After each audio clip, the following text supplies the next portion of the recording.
Hi எல்லாருக்கும் வணக்கம். எல்லாருக்கும் ஹாப்பி சண்டே. இன்றைக்கி வந்துட்டு சண்டே விலாக் தான் பார்க்க போகிறோம். காலையில் எழுந்திரிச்சோன்னே ஆஸ் யூஷுவல் வந்து இஞ்சி டீ போட்டு வச்சுட்டேன். எல்லாருக்கும் குடிச்சாச்சு ஃபஸ்ட்டு. அதுக்கப்புறம் இன்றைக்கி பிரேக்ஃபாஸ்ட்டுக்கு என்ன பண்ண போகிறேன்னு பார்த்தீங்கன்னா 2 செவ்வாழைப்பழம் இருந்துச்சு. அதனால் அதை வச்சு ஒரு இனிப்பு பணியாரம் செய்யலான்னு சொல்லிவிட்டு அதை தான் ரெடி பண்ணுறேன். 2 பழத்தையும் வந்து பிச்சு கொட்டி மிக்ஸி ஜாரில் போட்டுக்கிட்டேன். ஒரு 2 ஸ்பூன் வந்து கரும்பு சர்க்கரையும் ஒரு ஏலக்காய் வந்து ஆப்ஷனல் தான். அதை வந்து லைட்டாக போட்டுட்டு நல்லா வந்து நார்மலாக நம்ம இட்லி தோசைக்கு ஆட்டி வைப்போம்ல அதே மாவு தான். அது வந்து ஒரு பவுல் நிறைய எடுத்துக்கிட்டேன். அப்புறமா நம்ம அரைச்சி வச்சுருந்த வாழைப்பழம் மிக்ஸையும் வந்துட்டு அது கூட சேர்த்திட்டு இன்னைக்கு கொஞ்சம் இனிப்பு கம்மியாக இருக்க மாதிரி இருந்தது.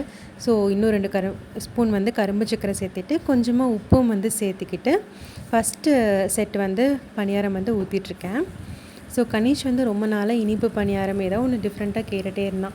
ஸோ ஞாயிற்றுக்கிழமை வந்துட்டு நமக்கு கொஞ்சம் டைம் இருக்கும். அதனால் வந்து ஏதாவது ஒரு டிஃப்ரெண்ட்டாக பண்ணலாமே அப்படின்னு சொல்லிட்டு இந்த இனிப்பு பணியாரம் வந்து ட்ரை பண்ணியிருந்தேன். ஃபஸ்ட்டு செட்டு ஊற்றி சாப்பிட்டு பார்க்கும்போது கொஞ்சம் இனிப்பு கம்மியாக இருந்துச்சு. ஸோ அதனால் மறுபடியும் நெக்ஸ்ட்டு செட்டு ஊற்றும் போது பார்த்திங்கன்னா இன்னும் ஒரு 4-5 ஸ்பூன் வந்து கரும்பு சர்க்கரை வந்து சேர்த்து வந்து நான் ஆட் பண்ணிக்கிட்டேன். ரொம்ப சூப்பராக வந்திருந்தது. இது வந்து இனிப்பு பணியாரம் அப்படின்றனால கொஞ்சம் ப்ரௌன் கலரில் வரும்.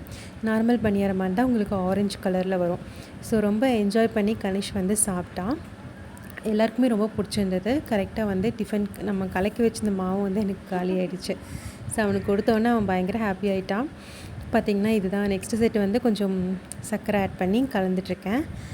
அப்புறம் வந்து ஹஸ்பண்ட்க்கு வந்து உளுந்தங்கஞ்சி வைக்க சொல்லியிருந்தாங்க. ஸோ அதனால் வந்து நேற்று நைட்டே வந்து கருப்பு உளுந்து வந்து ஊற வச்சுருந்தேன்.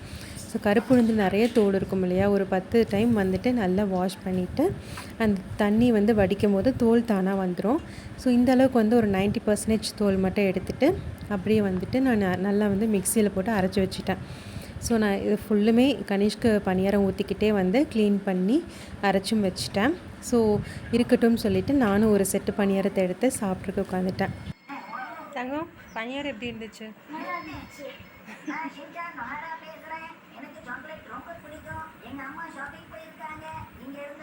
பணியாரம் வந்து சூப்பராகவே இருந்துச்சுங்க.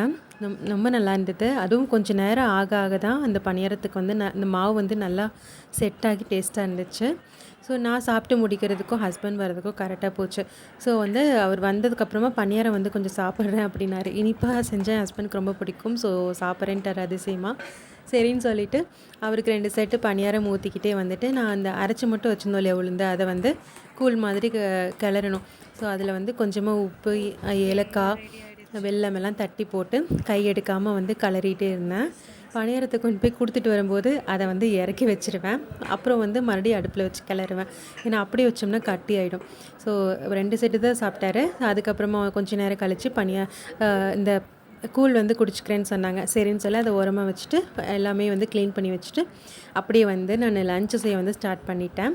இன்றைக்கி வந்து ஹைதராபாதி ஸ்டைலில் ஒரு வெஜ் பிரியாணி பண்ணி சாப்பிட்றோன்னு சொல்லி கொஞ்சம் ஆசையாக இருந்துச்சு. நேற்று வந்து ஒரு ரீல்ஸ் பார்க்கும்போது இந்த ஹெப்பர்ஸ் கிச்சனோட வெஜ் ஹைதராபாதி பிரியாணி இருக்கு இல்லையா, அந்த இது பார்த்தேன். ஸோ எனக்கும் அது மாதிரி செஞ்சு சாப்பிட்ணுன்னு ஆசையாக இருந்தது. கொஞ்ச நாள் முன்னாடி வந்து சிக்கன் பிரியாணியில் கூட நான் அந்த வீடியோ போட்டிருந்தேன். அதில் என்ன மிஸ்டேக் பண்ணியிருந்தேன்னா கொஞ்சம் உப்பு கம்மியாக இருந்துச்சு. ஸோ இந்த வாட்டி கொஞ்சம் எல்லாத்துலேயுமே வந்து உப்பெல்லாம் சேர்த்து கொஞ்சம் காரமும் செஞ்சுருந்தேன். செய்யலான்னு சொல்லிவிட்டு தேவையான வெஜிடபிள்ஸ் எல்லாமே வேறு இருந்துச்சா, காலிஃப்ளவர், பட்டாணி, கேரட், பீன்ஸ் எல்லாமே இருந்துச்சு. ஸோ அதனால் வந்து எல்லாத்தையும் எடுத்துகிட்டு வாஷ் பண்ணி எடுத்துக்கிட்டேன் ஃபஸ்ட்டு.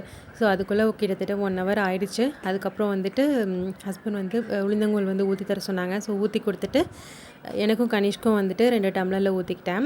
கணேஷ் வந்து ஃபஸ்ட்டு கொஞ்சம் அடம் பிடிப்பான், எனக்கு வேணான்னு சொல்லுவான். இருந்தாலும் வந்து ஹெல்த்தி அப்படின்னு சொல்லி நான் குடிக்க வச்சுருவேன். 1 டம்ளர் வந்து குடிச்சுப்பான். அங்கே என்ன காய்ச்சி சொல்லிடுறீங்க? என்னது இது? Naruto cards. சேர்ந்து வச்சுக்கோ. அப்படியே வந்து டிவி பார்த்துக்கிட்டே எல்லா காய்கறியுமே வந்துட்டு சூப்பராக கட் பண்ணி வச்சுட்டேன். ஸோ நம்ம புதுசாக ஒரு டிஷ் பண்ணுறனாலே ஃபஸ்ட்டு தேவையானது எல்லாமே ரெடி பண்ணி வச்சுட்டா ஈஸியாக இருக்கும் இல்லையா, அதனால் புதினா, கொத்தமல்லி தான் வந்துட்டு க்ளீன் பண்ணி கட் பண்ணி கழுவுறதுக்கு வந்துட்டு கொஞ்சம் லேட் ஆகிடுச்சு. அது எல்லாமே பண்ணி முடிச்சதுக்கப்புறம் தான் பாஸ்மதி ரைஸ் வந்து இன்றைக்கி நான் 5 டம்ளர் வந்து போட்டு ஊற வச்சுருக்கேன். ஃபஸ்ட்டு வந்துட்டு நம்ம ஃப்ரைட் ஆனியன்ஸ் பண்ணிக்கலாம். ஏன்னா வந்து ஃபஸ்ட்டு மேரினேட் பண்ணுறதுக்கு அது போடணும். அதனால் வந்துட்டு ஃப்ரைட் ஆனியன்ஸ் பண்ணிகிட்ருக்கேன். அது வந்து டேஸ்ட்டாக வரணுன்னா கொஞ்சம் உப்பு போட்டு நல்லா ஃப்ரை பண்ணி எடுத்தோம்னா கொஞ்சம் டேஸ்ட்டாக இருக்கும் ஃப்ரைட் ஆனியன். அதுக்கப்புறமா வந்துட்டு மேரினேட் பண்ணிக்கலாம் காய்கறி எல்லாமே. எல்லாத்தையும் ஒரு பெரிய பாத்திரத்தில் போட்டுட்டு தயிர் வந்து சேர்த்திக்கலாம். அப்புறம் தேவையான அளவு உப்பு, ஒரு 3 ஸ்பூன் வந்துட்டு மிளகாத்தூள் சேர்த்திருக்கேன், 2 ஸ்பூன் வந்துட்டு கரம் மசாலா, 1 ஸ்பூன் மட்டன் மசாலா, தேவையான அளவு வந்துட்டு கொஞ்சம் லெமன் புழிஞ்சு விட்டுக்கலாம். இதெல்லாம் புழிஞ்சு விட்டுட்டு வந்துட்டு நல்லா வந்து கை வச்சு மிக்ஸ் பண்ணிக்கோங்க. கரண்டியில் மிக்ஸ் பண்ண முடியல, அதுக்கப்புறம் நான் கை வச்சு மிக்ஸ் பண்ணிக்கிட்டேன். அது கூடவே நிறையா வந்து இஞ்சி பூண்டு பேஸ்ட்டும் போட்டுக்கணும். அப்புறமா வந்து புதினா, கொத்தமல்லி தழை எல்லாமே கட் பண்ணி வச்சுருந்தோம் இல்லையா, அதெல்லாம் போட்டுட்டு ஃப்ரைட் ஆனியன்ஸும் வந்துட்டு கொஞ்சமாக போட்டுட்டு நல்லா வந்து கை வச்சு மிக்ஸ் பண்ணி விட்டுக்கலாம். ஃப்ரைட் ஆனியன்ஸை வந்து ரொம்ப ஃப்ரை பண்ணோம்னாலும் கசப்படிக்க ஆரம்பிச்சிடும். ஸோ வந்துட்டு தேவையான அளவு கரெக்டான பக்குவத்தில் வந்து எடுத்துக்கோங்க. எல்லாம் மேரினேட் பண்ணி ஊறட்டும். இது ஊறுறதுக்குள்ளார வந்துட்டு நம்ம வந்து பாஸ்மதி ரைஸை வந்து இப்போ வேக வச்சிடலாம். அதுவும் வந்து ஒரு கிட்டத்தட்ட ஒரு 20 நிமிஷம் ஊறிடுச்சு. ஸோ வந்து தண்ணி நிறையா வந்து நான் குக்கரில் தான் வச்சுருக்கேன் வேகிறதுக்கு. தண்ணி நிறையா வச்சுட்டு ஸ்பைசஸ் எல்லாமே அந்த தண்ணியில் வந்து சேர்த்துருக்கேன். அப்புறமா வந்துட்டு உப்பும் வந்து ரைஸுக்கு தேவையான அளவு உப்பு வந்து அதில் போட்டுக்கிட்டேன். அது கூடயே வந்துட்டு நம்ம ஃப்ரைட் ஆனியன் பண்ண இதே ஆயிலோ, அப்புறம் புதினா, மல்லி, லெமன் புழிஞ்சு விடுறது, இந்த மாதிரி எல்லாமே வந்து அந்த ரைஸ்லேயும் வந்து ஃப்ளேவர் இறங்குறதுக்காக எல்லாத்தையும் போட்டுட்டு அந்த தண்ணி வந்து நல்லா கொதிக்க விட்டுருக்கேன். ஸோ தண்ணி கொதித்து வரக்குள்ளே நம்ம வந்துட்டு பிரியாணி செய்ய ஸ்டார்ட் பண்ணிடலாம். கொஞ்சமாக வந்து எண்ணெய் ஊற்றிட்டு அதில் வந்து கொஞ்சமாக இஞ்சி பூண்டு பேஸ்ட் போட்டு வதக்கிட்டேன். அதுக்கப்புறம் ஃப்ரைட் ஆனியன்ஸ், மல்லி, புதினா இது எல்லாத்தையும் போட்டு வதக்கிட்டு சும்மா ஒரே ஒரு குட்டி தக்காளி வந்து கட் பண்ணதை வந்து எடுத்து போட்டுட்டு அதையும் நல்லா ஃப்ரை பண்ணிட்டேன். ஃப்ரை பண்ணுறதும் பார்த்திங்கன்னா அந்த ஃப்ரைட் ஆனியன் பண்ண மிச்சமான எண்ணெயிலே வந்து ஃப்ரை பண்ணிட்டேன். அது கூடவே வந்துட்டு நம்ம மேரினேட் பண்ணி வச்சுருந்தோம்ல வெஜிடபிள்ஸ் அது எல்லாத்தையுமே சேர்த்துக்கலாம். நான் வந்துட்டு ஒரு நல்ல பிரியாணி லுக்கு கிடைக்கணுங்கிறதுக்காக பெரிய பெரிய பீஸாக கட் பண்ணியிருக்கேன். ஸோ அதனால் வந்துட்டு அதை தனியாக வந்து ஃபஸ்ட்டு நல்லா வதக்கி வேக வச்சுக்கலாம். அப்போ தான் வந்து உங்களுக்கு நல்லா குக் ஆகியிருக்கும். ஸோ வந்து அந்த எண்ணெயிலே வந்து அது நல்லா வந்து வதக்கி விட்டுக்கிறேன். பட்டாணி வந்து நான் ஃப்ரீசரில் வச்சுருந்தேன், ஸோ அதை மறந்துட்டேன். ஸோ அதையும் வந்து எடுத்து இந்த ஸ்டேஜ்லேயே ஆட் பண்ணிக்கிட்டேன்.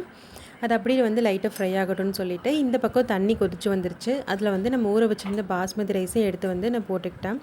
கொஞ்சம் காரம் வந்து நல்லா இருக்கணும் அப்படிங்கிறதுக்காக பாஸ்மதி ரைஸ் வேகிற போது அதுக்குள்ளார வந்து ஒரு 5 பச்சை மிளகாய் வந்து விதையை எடுத்துகிட்டு நான் வந்து ஆட் பண்ணியிருக்கேன். அது வந்து நான் அரிசி வந்ததுக்கப்புறமா தனியாக எடுத்துடுவேன். அது நான் அதுக்காக சும்மா ஒரு காரம் வந்து ஏறணும் அரிசியில் அப்படிங்கிறதுக்காக நான் வந்து பச்சை மிளகாய் போட்டிருந்தேன். ஸோ வந்துட்டு அந்த பக்கம் பார்த்திங்கன்னா காய்கறியெல்லாம் நல்லா வதக்கி விசில் போட்டு வச்சாச்சு. ஸோ அதுக்குள்ளே வந்து அரிசியும் வந்து நல்லா வெந்து வந்துருச்சு. ஒரு 80% கிட்ட வெந்து வந்துருச்சு.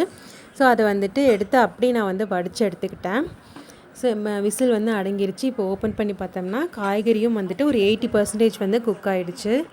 ஹைதராபாதி பிரியாணிக்கு வந்து கடைசியில் மேலே வந்து கலர்ஸ் ஆட் பண்ணுவாங்கள்ல, அதுக்கு பதிலாக நான் வந்துட்டு இந்த காய்கறி வெந்த தண்ணி இருக்கு இல்லையா, தண்ணி, எண்ணெய் அதெல்லாமே சேர்ந்தது, அந்த கலர் வந்து நம்ம பீட்ரூட் போட்டிருக்கனால சூப்பராகவே இருந்துச்சு. ஸோ அதவே வந்து தனியாக எடுத்து வச்சுட்டேன்.